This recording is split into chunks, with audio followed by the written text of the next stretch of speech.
जय गुरु.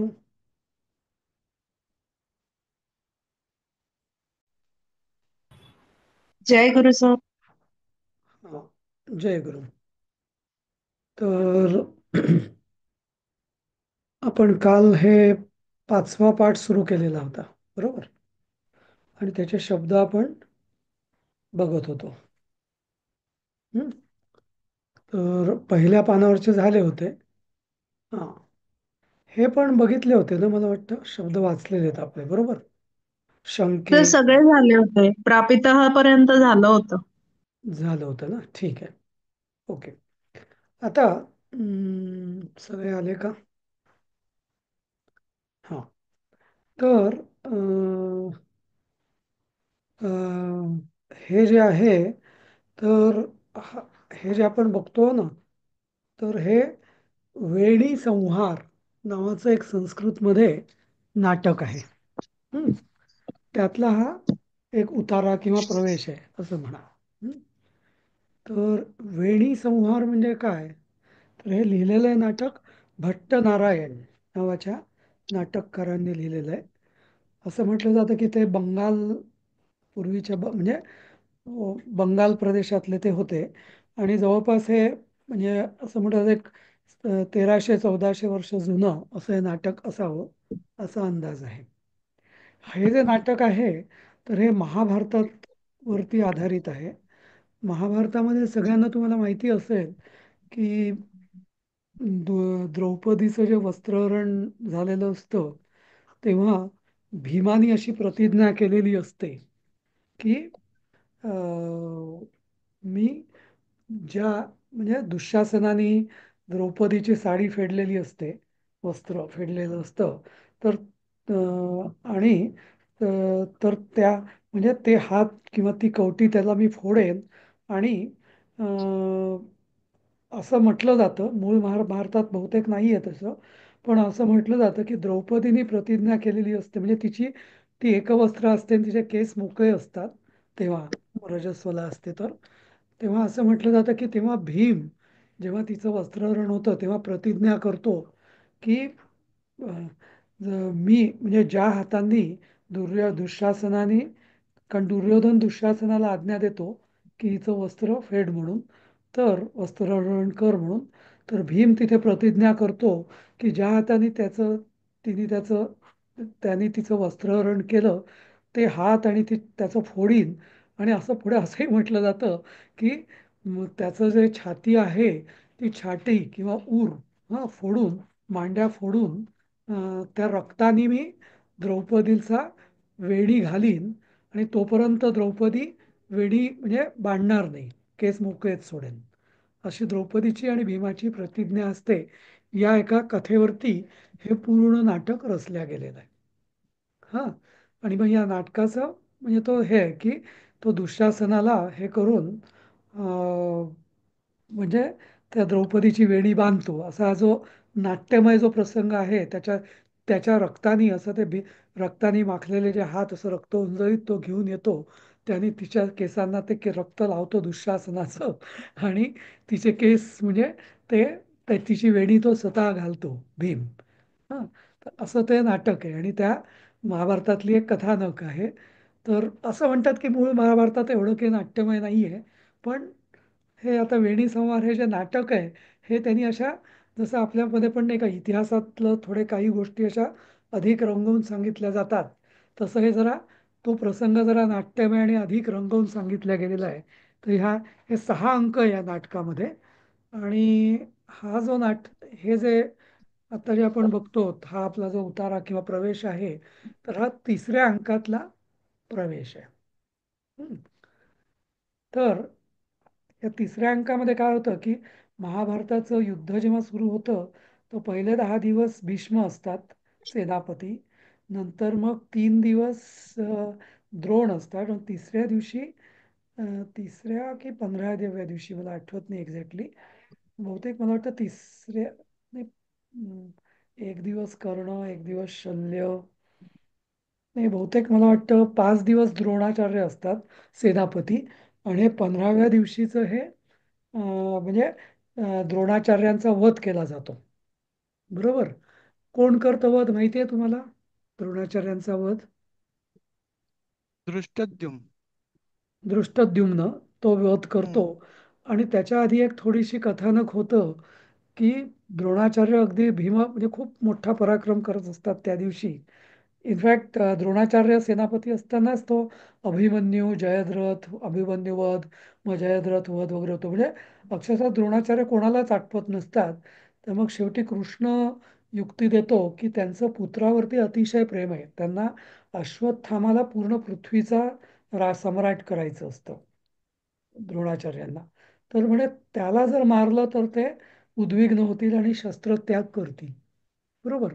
त्यामुळे मग काय करायचं, तर आपल्याच सेनेमधला एक अश्वत्थामाचा हत्ती त्याला भीम गदेने मारतो आणि ओरडायला लागतो की अश्वत्थामा मेला, अश्वत्थामा मेला, असा सगळीकडे बोभाटा होतो. मग आणि भीम मला वाटतं द्रोणाचार्यांनाही सांगतो काहीतरी असं.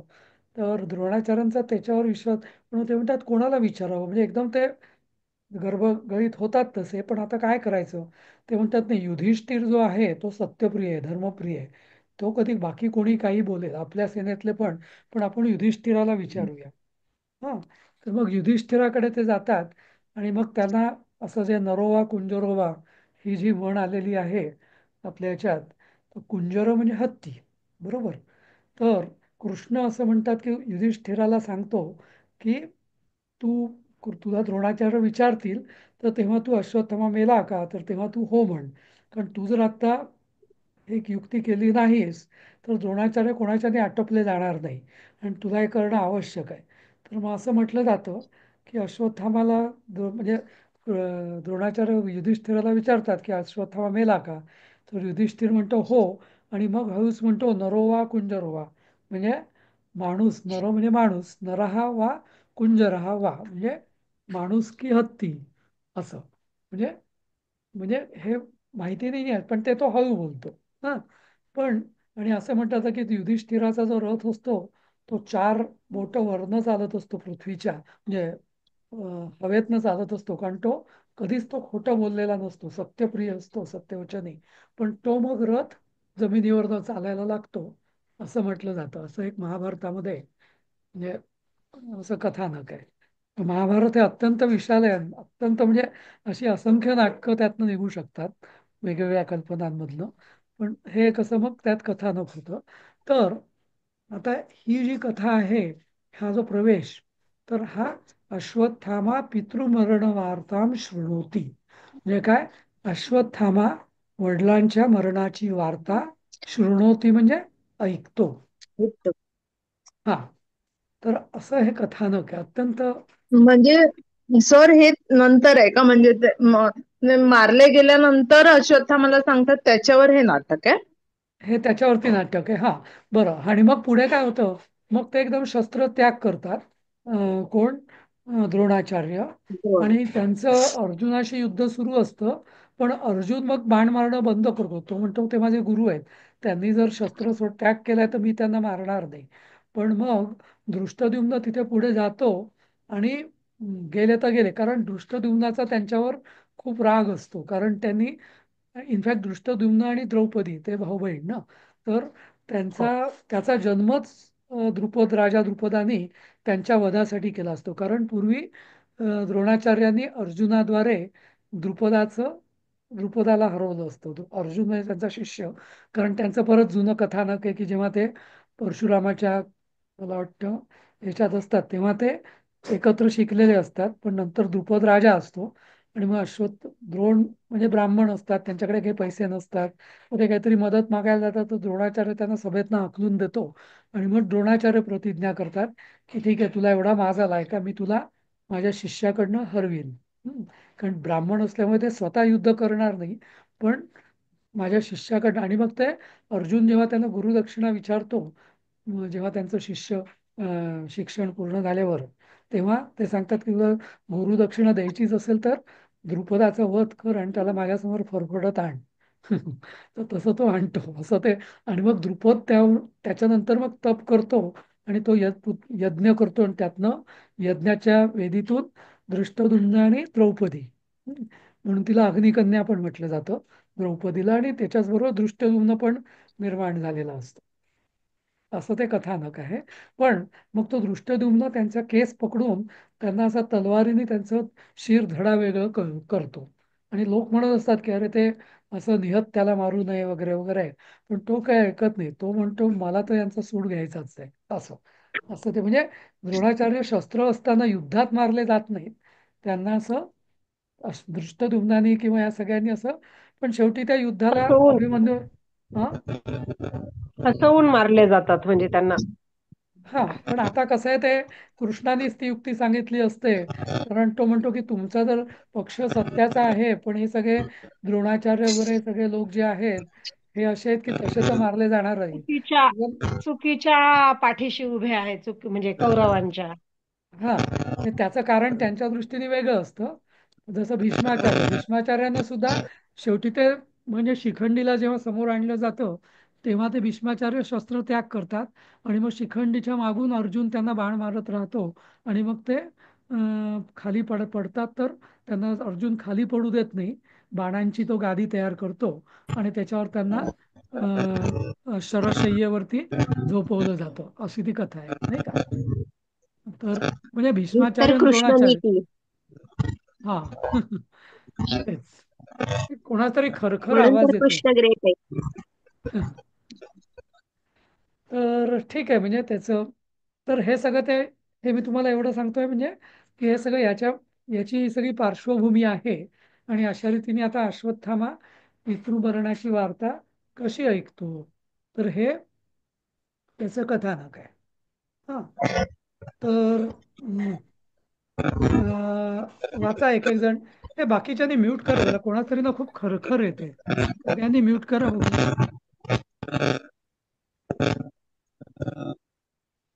हा तर हा एक एक वाचा तर एक एक वाक्य पटापट. मी वाचू कसं? हा वाचा. अश्वत्थामा हे वरचं श्रुत्वा. वाक्य आता. नाही नाही वरचं. हा. पहिलं नेपथ्य. नेपथ्ये नेपथ्ये कुतो अद्यापि ते तातः. हम्म. नेपथ्य नेपथ्य म्हणजे पडद्यात. तो तो म्हणजे कोठे. सर फार खरखर अद्यापि येते हो, ऐकूच येत नाहीये काहीच.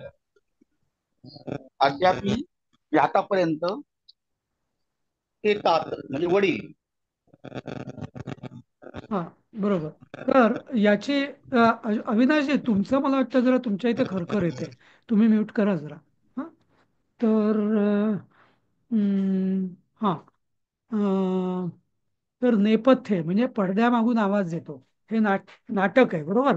तर त्यामुळे नेपथ्य म्हणजे पडद्यामागून हा आवाज येतोय. हा ही होतो. तर याची परत पार्श्वभूमी या वैनी संहारातली अशी आहे.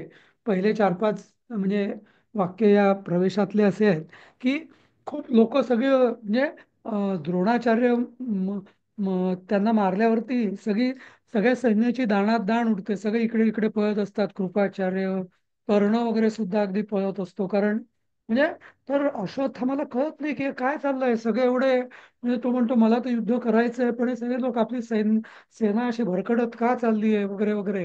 हा चला चला मला युद्ध करायचंय चला. असं तुम्ही काय भ्याड आहात का वगैरे वगैरे असं तो म्हणत असतो. हा म्हणतोय अजून तिथून. हा आणि मग तिथे म्हणजे तो म्हणतो अरे आपले सेनापती माझे तात म्हणजे माझे पिता आपले सेनापती आहेत.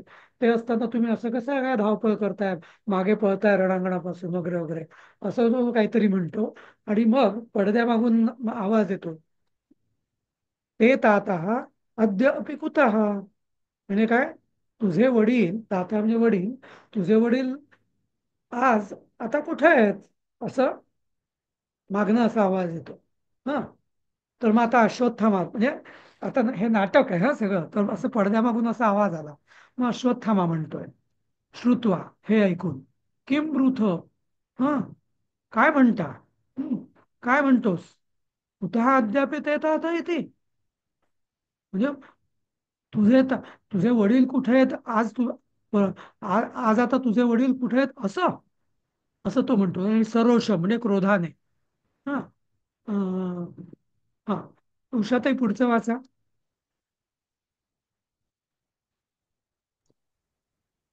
वाचते सर. अं, आह क्षुद्राः हम्म, समरभीरवः कथमेवं हम्म, प्रलपतां वहा सहस्रधा न दीर्णमनया जिह्वया. हम्म, तो रागाने आहा क्षुद्राः म्हणजे अरे शूद्रांनो, समरभीरवः युद्धात घाबरून पडणारे, युद्धात घाबरलेले, कथमेवं प्रलपतां वहा, अशा प्रकारे का बरं प्रलाप करता आहात तुम्ही. हम्म, सहस्रदा म्हणजे 1000 वेळा. न दीर्ण मनया, दीर्ण मनया म्हणजे उदास मनाने म्हणायचं का सर, विदीर्ण नाही मनाने. अं, नाही नाही, दीर्णम अनया जिव्हया असं आहे. दीर्णम दीर्णम. अनया जिव्हया. अच्छा, हा असं आहे का. हा दीर्णम अनया जिव्हया. हा. हा, मग आता इथे दीर्णमला काय म्हणायचं मग. दीर्णमचा शब्द झालेला आहे ना तुम्हाला, विदीर्ण वगैरे काल म्हटलं होतं ना मी, हा, विदीर्ण, हो विदीर्ण. फाटलेलं. हा हा. हा म्हणजे तर अशा फाटक्या जिभेने. नाही नाही नाही, तर याचा अर्थ असा आहे, मग. आ हा हं, शूद्र समीर हं, भैरवा भीरवा म्हणजे हं, म्हणजे ओ म्हणजे हं, क्षुद्र म्हणजे अत्यंत नीच हं. किंवा क्षुद्र, क्षुल्लक. क्षुल्लक किंवा नीच क्षुल्लक. असं. हा. हम्म. हा, क्षुद्र समर भीरवा हं. म्हणजे युद्धातून युद्धाला भिणाऱ्यांनो. हा घाबरले. हा, युद्धात भिणाऱ्यांनो किंवा युद्धात घाबरलेल्यांनो. हा हा, असं. हा हा. तुम्ही असं काय बोलता आहात. हा आणि हं, हं. असं तुम्ही कथम एवं प्रलपताम म्हणजे असं काहीतरी बोलत असताना प्रलपताम, म्हणजे प्रलाप बडबडत म्हणजे आहात. बडबड करत असताना तुमच्या जिव्हा, हम्म, तुमच्या जिव्हांचे अच्छा. हं. हजारो तुकडे का झाले नाहीत असं. अच्छा, असा अर्थ आहे का. हा हं, हा. हं, हं. कथम तुमच्या. एवं. हा हं, प्रलपताम हं, असं हं. एवं म्हणजे एवं प्रलपताम. हा असं बडबड करत असताना तुमच्या अनया तुमच्या जिव्हांचे हजारो तुकडे का झाले नाहीत, कसे झाले नाहीत, तर कथम. हा असं. तर अनया म्हणजे 1000 का? नाही, अनया म्हणजे ह्या, अनया म्हणजे ह्या, अनया तुमच्या या ओके, हा. जिव्हांचे. सहस्त्रधा म्हणजे 1000 है ना, सहस्त्रधा हजारो. म्हणजे हजारो. हा हा, हा हा हजारो तुकडे का नाही, आपण म्हणतो ना जीभ का नाही झडली असं बोलताना. हा असं हा. कसं धजावलास तू, म्हणजे असं बोलतो ऍक्च्युली आपण ते. अनया जिवा म्हणजे तुमच्या जिभांचे नाही, ह्या जिभेचे हजार तुकडे का झाले नाही असं. का तुमच्या झाले जिभा. नाही. हा, हा अनया जिव्हया, जिव्हया जिव हा म्हणजे जीभ झडून का गेली नाही, बरोबर तसंच. हा हा. तर तेच ना त्याचा मथितार्थ. हा वाचा सुलभाताई, पुढचं वाक्य वाचा. ततः प्रविशति संभ्रांतः सप्रहारः सुतः. हम्म. नंतर घाबरलेला आणि घायाळ झालेला सारथी प्रवेश करतो. हा हं? म्हणजे द्रोणाचार्यांचा जो सारथी असतो ना, तो हो, तेवढ्यात ह्याचा प्रवेश त्यांच्या करतो. रथ हा चालवणारा. सम्रांत, हा म्हणजे घाबरलेला आणि सप्रहार म्हणजे घायाळ झालेला. ज्याच्या, हा म्हणजे घायाळ ज्याच्यावर खूप घायाळ प्रहार, झालेला. ज्याच्यावर खूप आघात झालेले आहेत, प्रहार झालेले आहेत, असा तो सूत प्रवेश आपल्याला करतो. ते मराठीत अर्थ त्याचा घायाळच दिलाय ना. हा, हा प्रहार ठीक आहे. झाल्याने घायाळ झालेला. बरोबर ओके. बरोबर. हा हा ठीक आहे. देवी, पुढचं वाच. सूतः हा परित्रायतां परित्रायतां कुमारः म्हणजे एवढंच. हा परि, हा हो, परित्रायतां म्हणजे काय. म्हणजे परित्रायता म्हणजे मी काल म्हटलं होतं ना, परित्राणाय रक्षण करणे. तर रक्षण करा. परित्रायता, परित्राय म्हणजे एक कुमार, हा कुमार म्हणजे अश्वत्थाला तो कुमार म्हणतो, कारण तो सारथी त्याच्या वडिलांचा असतो. आणि तो, हे कुमार म्हणजे आमचं रक्षण करा, आमचं रक्षण करा. हम्म. इथे पादयो हो वाचवा पतती. वाचवा. वाचवा आपण वाच रक्षण करा, वाचवा हा वाचवा म्हणतो तसं. तसं. हा आणि इथे पादयो हो हा पतती म्हणजे असं म्हणून तो पद्धती. त्यांच्या पायावरती लोळण घेतो किंवा पडतो असं. हा पडतो. हा अश्वत्थाम्याच्या. हा हम्म. हा, ठीक आहे. हा. आता कोण पुढचं वाचेल? वाचू. कोण वाचेल आता? नाही, दुसरं कोणीतरी हा वाचेल. हा राजेश, तुम्ही वाचा. मी वाचतो. हा. हा अश्वस्थामा ब्रॅकेटमध्ये विलोक्य म्हणजे अश्वस्थामा, विलोक्य म्हणजे बघून. हा अये कथम तातस्य सारथी अश्वसेनः हा अरे तातस्य सारथी म्हणजे वडिलांचा सारथी अश्वसेन कथम म्हणजे इथे कसा वापरायचा असा का हो कसा म्हणजे कसा कसा क, कसा अ, अ, अ, वडिलांचा सारथी अश्वसेन कसा का अश्वसेन म्हणजे म्हणतोय काहीतरी ते कधी चुकलंय का तिकडे का अश्वसेन पुढे पुढे काहीतरी म्हणतोय नाही कथम नाही नाही तातस्य सारथी आहे म्हणजे एवढंच आहे असा मला कसा वाटतं ते असेल. नाही हा नाही म्हणजे नाही सारथीपर्यंतच एक वाक्य आहे पुढचं अश्वसेन म्हणतो वाटतं काहीतरी नाही नाही नाही नाही नाही नाही, तसंच आहे नाही ते नाही तोच नाही नाही तोच अये म्हणजे अये म्हणजे अरे हम्म. अये म्हणजे ए अरे आपण किंवा म्हणतो अरे हा अये अरे हा वडील म्हणजे पित्याचा सारथी अश्वसेन कसा असा कसा असं म्हणजे त्याला किंवा कारण काय तो म्हटलं तर तर ते कथम म्हणजे कसं ओके असा कसा म्हणजे इथे कसा कारण तो तर द्रोणाचार्यांचा रथ चालवत होता मग इथे कसा असं हा नाही पण पुढे तर जे आहे ना अश्वसेन आणि मग ते दोन हे काढून हो तो आहे ना रेख नाही दांडर आर्य हे अश्वसेन म्हणतो ना नाही अश्वत्थामाच म्हणतोय अजून नाही नाही नाही नाही अश्वत्थामाच म्हणतो. अश्वत्थामाच म्हणतो ओके हो आर्य हा ननु त्रैलोक्यात्राण क्षमस्य तातस्य सारथी असी म्हणजे हा खरोखर त्रैलोक्याचे रक्षण करण्यास समर्थ असणाऱ्या वडिलांचा सारथी आहेस तू सारथी आहेस आहे. तू सारथी हम्म. आहेस म्हणजे आता किम इथं अश्वत्थामा एक मिनिट तर इथं हम्म, ते म्हणतोय अश्वत्थामा त्याला अरे हे आर्या म्हणजे आर्य म्हणजे असं चांगल्या दृष्टीने असं म्हटलं हे आर्या हं, हा किंवा आपण ज्याला साहेब म्हणतो ना हो साहेब असं हा हम्म. ननू खरोखर तू अं, अं, तू खरोखर त्रैलोक्याचं रक्षण करणाऱ्या माझ्या वडिलांचा तू सारथी आहेस हा सारथी आहेस हा पुढे वाचा किम किम मत्तः परित्राणाम इच्छसी हा तू मत्तः म्हणजे पंचमी आहे माझ्याकडून परित्राण म्हणजे वाचवायची इच्छा का करतोस हा हा तर तू माझ्या म्हणजे तू मला कशाला म्हणतोय वाचवा रक्षण करा म्हणून वाचवा वाचवा माझ्याकडून म्हणून वाचवण्याची इच्छा का करतोयस का करतोस हा बरोबर ठीक आहे पुढचं कोण वाचेल प्रणाली वाच सूतः उत्थाय सकरुणम ब्रॅकेटमध्ये कुतः अद्या अपि ते तात मला आता वरच्या वाक्यात जे ते आलंय ना ते सहा तौ ते ते जरी बहुवचन असलं तरी ते आज्ञार्थी म्हणून वापरलंय का असं विचारायचंय. नाही इथे ते तवसाठी आहे तुमचे तात हा ओके ओके ओके ओके. उत्थाय सकरुणम म्हणजे उठून करुणेने उठून असं आहे का हो नाही नाही तर उत्थाय म्हणजे उठून सकरुणम म्हणजे उठून हा असं म्हणजे अगदी दीनवाण्या मुद्रेने किंवा असं करुणपणे हा असा हा हा करुणेने असं हा म्हणजे हा असं करुणेने म्हणाला कुतः कुठे दीनवाणी हा दीनवाणेपणे कुठे हा हा दीनमुद्रेने असं हा अजूनपर्यंत हा अजूनपर्यंत तुझे वडील कुठे नाही नाही अद्य म्हणजे आता अद्य म्हणजे आता आज किंवा अद्याप आता हा हा मग आता आता अं, तू आता तुझे वडील कुठे आहेत असं अद्या ते म्हणजे अपि तू म्हटलं तर अजून सुद्धा किंवा आता सुद्धा तुझे वडील हा कुठे अपि हा म्हणजे मी आता गेले ना असं हा हा हा, हा म्हणजे अपि त्या अर्थाने असं सुद्धा म्हणून या अर्थाने नाही पण म्हणजे आता तर ते गेले तर या अर्थाने आता तर तुझे वडील कुठे आहेत असं हा हा, हा. खालचं वाचू हो वाच अश्वत्थामा सवेगम म्हणजे आवेगाने किम हम्म, तात एव नास्ती हम्म, काय वडील नाहीच आहेत हा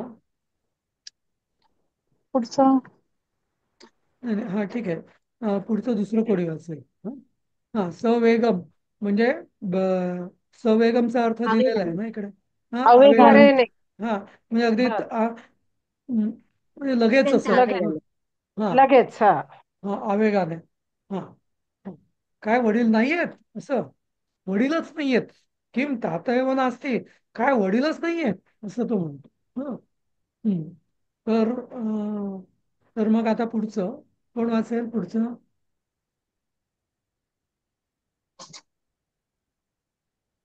मी वाचू का? दुसरं कोण वाचेल? दीपाली आहे का? नाही, दीपा, सुचिता. नाहीये सर. आहे. अच्छा. मी जाण हा सुतः वाच. अथ किम. सारथी म्हणतो, असं कसं? हे नाही, काय याचा आता अर्थ? अथक्य म्हणजे, अथक्य म्हणजे असं होय अजून काय, असंच.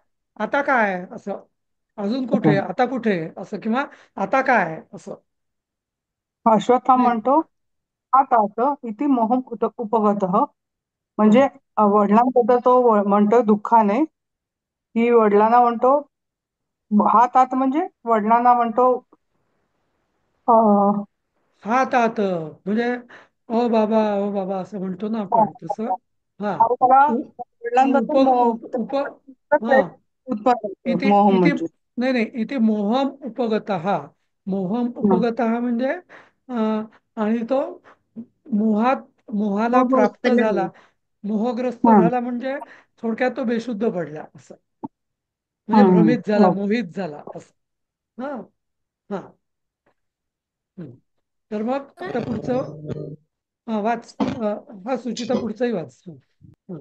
तर इथे सुतः मोह काय? म्हणतो, कुमार समाश्वसी समाश्वसी, म्हणजे हा कुमार शांत हो. शांत असतंय का? हो. हा कुमार. हा याच्यात काय दिलेलं आहे? समाश्वसीचा अर्थ दिलाय पण नाही ना. शांत हो दिलाय. हो. सम मराठी आंग श्वस. पुस्तकात. हं. तर इथं कसं आहे माहिती आहे का, श्वस म्हणजे हे सगळे आश्वासन वगैरे हे सगळे शब्द आहे ना, ते मूळ त्याचा धातू आहे श्वस. श्वस म्हणजे श्वास घेणे, म्हणजे ब्रिदिंग करणे ज्याला आपण म्हणतो. हा आश्वस, आश्वस म्हणजे म्हणजे हा म्हणजे काय, श्वास सोडू नको म्हणजे धीर सोडू नको असं या अर्थाने. आणि सम आश्वसी म्हणजे शुद्धीवर ये असं. इथे शांत हो असं म्हटलेलं आहे, पण खरं समाश्वसी, समाश्वसी म्हणजे शांत व्हा, शांत व्हा, किंवा धीर धरा, धीर धरा, किंवा जागे व्हा, जागे व्हा असं या अर्थाने असं. हो. हा दुसरं कोण वाचेल? मनीषा. मी वाचते. हा हा चालेल. अश्वत्थामा हा लब्धसंज्ञ शास्त्रम हा तात हा सूतवत्सल हा नाही, लोकत्रयैक एक एक धनुर. एक मिनिट, एकेकाचा अर्थ करूया आपण. हा हा हा. आता पहिलं काय? लब लब्ध संज्ञा शास्त्रम म्हणजे, शास्त्र शास्त्रम म्हणजे इथे अश्रुयुक्त असं दिलंय. हा अश्रुपूर्ण म्हणजे हा. अश्रुपूर्ण नयनांनी किंवा डोळ्यांनी. लब्ध संज्ञा म्हणजे संज्ञा म्हणजे जा जागृत अवस्था म्हणजे जागा झाल्या, लब्ध म्हणजे किंवा जाग भानावर आल्यावर. आल्या, म्हणजे सिद्धी भानावर येऊन झाल्यावर. म्हटलं तर. बरोबर, भानावर आल्यावर भानावर किंवा आल्यावर. जाग आल्यावर, हा. शुद्धीवर आल्यावर वगैरे असं. हा या अर्थाने. हा तो हा म्हणजे हा. अहो बाबा किंवा हे हम्म तात हा हम्म सूतवत्सल. हम्म. सूतवत्सल म्हणजे मुलगा. सूत म्हणजे मुलगा, वत्सल असं आहे का? हा हा मुलाप्रती पुत्र, प्रेम असलेलं. हे पुत्रवत्सल, मुलाप्रती पुत्र, तुम्ही पुत्रवत्सल, सूत म्हणजे पुत्र. हा इथे. हा हा लोकत्रयैक धनुर्धर हम्म. म्हणजे लोक लोकत्रय एक धनुर्धर म्हणजे लोकांमध्ये एकमेव असे धनुर्धर असं हा आहे का? तिन्ही लोकांमधला हा एकमेव त्रैलोक्य. धनुर्धर असा. धनुर्धर. त्रैलोक्यातला एकमेव धनुर्धर. क्व कारण द्रोणा. अस्ति हा कुठे आहात? हा तुम्ही क्व कुठे आहात? कुठे आहात? जेव्हा अशी असतं ना, तेव्हा तू म्हणायचं असतं आपण भाषांतर करताना, तू किंवा तुम्ही कुठे आहात असं. कुठे आहात? हम्म प्रयच्छ मे प्रतिवचनम. हम्म. मला उत्तर द्या. प्रयच्छ म्हणजे काय? प्रतिवचनम म्हणजे उत्तर, पण प्रयच्छ प्रयच्छ द्या. देणे. या एक द्या मिनिट एक द्या. मिनिट एक मिनिट मनीषाला सांगू द्या. हा सी हम्म. सांग काय असेल मनीषा अर्थ याचा प्रयच्छचा. प्रयच्छ मे प्रतिवचनम. प्रतिवचनम म्हणजे उत्तर. प्रयच्छ हम्म. मे म्हणजे मे बी मे म्हणजे मला सांगते आहात असं. मे म्हणजे मला. यच्छ म्हणजे हा. देणे. हा अच्छा. यच्छ हा. म्हणजे देणे. सी कोणीतरी हम्म. प्रश्न विचारला होता का काल परवा ग्रुपमध्ये की दा ददातीचं दोन धातू आहेत का? आजच टाकलं होतं का कोणीतरी? दा नाही, मी ददातीचं. टाकलं होतं सर. हा उन्नती बोलते. मला ते दा यच्छ पण आहे आणि दा ददाती पण वापरतो, तर ते मला डाऊट आला की काय म्हणजे मी दा यच्छ मला आठवत नव्हतं, दा ददातीच शिकले होते, म्हणून मी विचारलं होतं. तर दा दा हा धातू याचे दोन प्रकार होतात. हा जसं तर दा ददाती पण होतं. पण ददाती म्हणजे देणे. हा मी पुस्तक दिलं. हा मी जे असं काय काय हा मी आंबा दिला वगैरे. आणि यच्छ म्हणजे काय? ज्याला म्हणजे पूर्णपणे देणे असं या अर्थाने यच्छ असा अर्थ होतो त्याचा. तर आता प्रयच्छ प्रयच्छ म्हणजे प्रकर्षेन यच्छती म्हणजे यच्छ प्रकर्ष म्हणजे माझं मला उत्तर नक्की द्या असं. प्रयच्छ म्हणजे नक्की उत्तर द्या असं. नक्की उत्तर द्या. हा कारण त्याला माहिती आहे आता त्याचाही त्याला माहिती आहे आता एवढे सगळे म्हणतात ते गेले आहेत पण द्या उत्तर द्या नक्की द्या असं. ओके. हा ठीक आहे पुढचं कोण वाचेल? अदिती. मी वाचते सर. हा हा. सुत कुमार अलम अत्यंत शोकावेगेन म्हणजे हा म्हणतो सुत म्हणतो कुमार म्हणजे अश्वत्थामाला म्हणतो कुमार अलम अलम म्हणजे काय? अलम म्हणजे म्हणजे पुरे. अत्यंत अलम पुरे. म्हणजे पुरे. हा अत्यंत शोकावेगेनं म्हणजे अतिशय दुःखाने तो त्याला म्हणतो की आता दुःख पुरे हा ना. अत्यंत आता अत्यंत शोक पुरे आता खूप एवढा शोक पुरे असं. हा हा वीर हा सर वीर याला पुरुषो तृतीयची अपेक्षा असते ना अलमला. हो हम्म. अलम म्हणजे शोकावेगेनं अलम शोकावेगेनं अलम हम्म, म्हणजे शोकावेग पुरे असं. हम्म. वीर पुरुषोचितां विपत्तिम उपगते पितरी त्वम अपि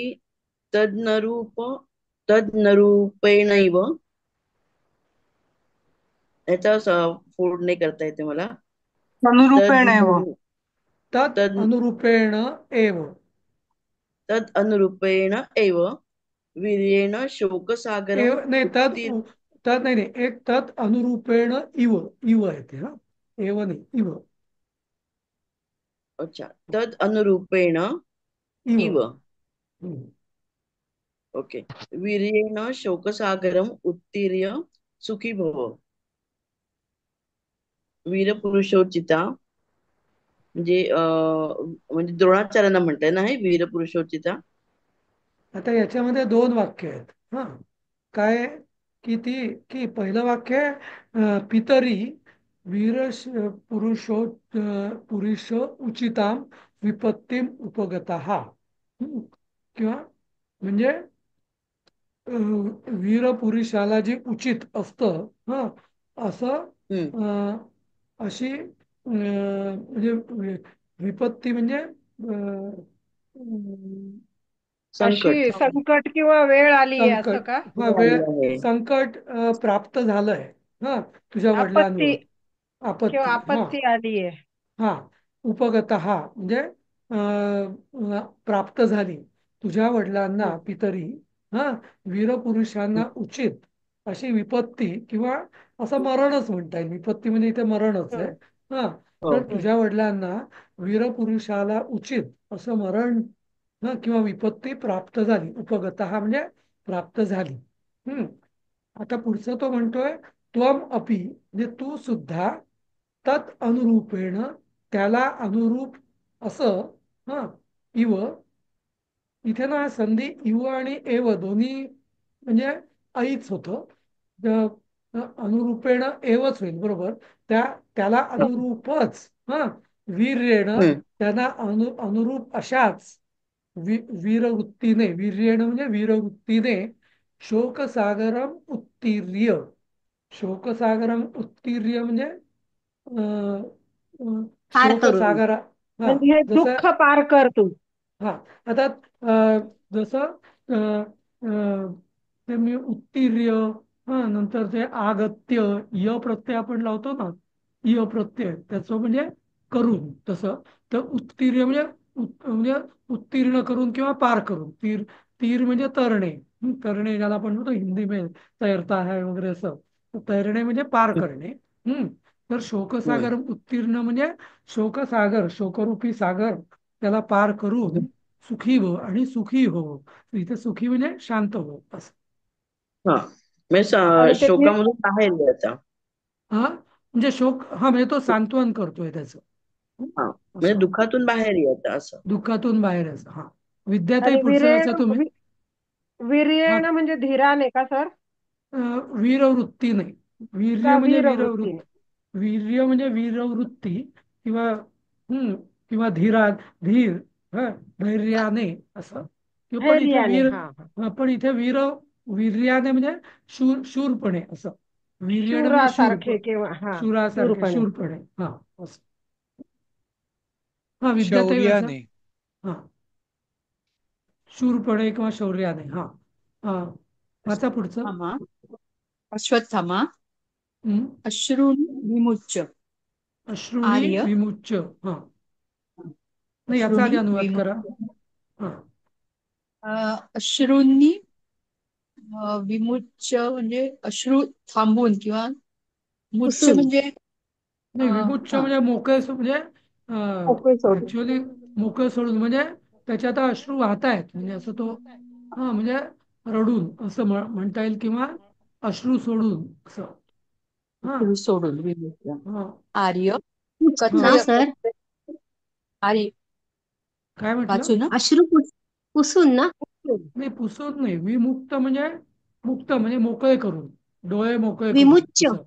हा, मुच्य म्हणजे मुच्च मोकळे करणे ना, मुच्च मागे गेला मुच्च होता ना हा शब्द. हा, मुच्च म्हणजे मुक्त करणे वगैरे. आणि विमुच्च मुक्त म्हणजे करणे. विशेष.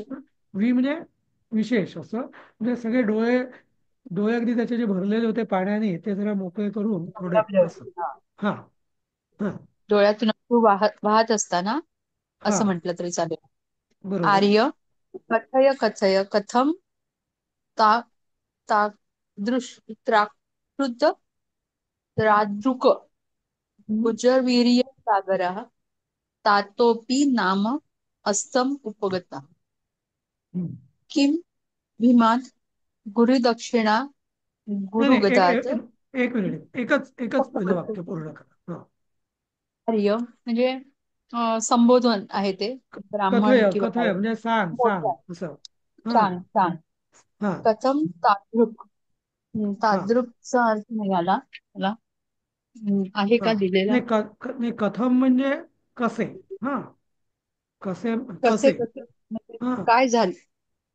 हा, तादृक म्हणजे नाही मला समजलं. तादृशी म्हणजे कशासारखे, म्हणजे कसेच असं म्हणजे दृक तादृक म्हणजे तादृक म्हणजे तादृक, तादृशी म्हणजे तादृशी, दृक म्हणजे ते कसं दिसलं असं, असं त्याला दृश्याचं आहे म्हणताय. का ते? हा, दृश्य धातूचं आहे का ते दृक म्हणजे? हा, दृक म्हणजे, हा, तादृक. तर तादृकचा अर्थ म्हणजे ते पाहून ते कसं दिसतं असं, ते कसं झालं असं. असं जसा झालं की किंवा वगैरे म्हणता येईल का? जसा की. जसा की असंही म्हणता येईल. म्हणजे हा तादृशी आपण म्हणतो ना, तदृश म्हणतो ना आपण, तदृश त्याच्यासारखं. मराठीत आता कसं तदृश कसं म्हणतो ना काय आपण. हा, असं कसं तर झालं तसा अशा अर्थी. तदृश हा शब्द तादृकचाच प्रथम आहे तो. हा तदृश. किंवा भुज वीर्य सुजवीर्य सागर सारखे. सागर हा, बरोबर, बरोबर. वृषभवीर्य हा, हा, त्याच्यासारखे. भुजबल म्हणजे भुजवीर्य सागर म्हणजे बाहुबली ज्याला आपण म्हणतो ना, भुज म्हणजे बाहू, वीर्यसागर म्हणजे बाहुबली असं. हा, म्हणजे बाहुबली बा सारखे. बाहुबलीच्या समुद्रासारखे तात हा म्हणजे अभि बाहुबली आता सारखा, माझे वडील बाहुबलींच्या माझे असतील. समुद्रासारखा माझे वडील सुद्धा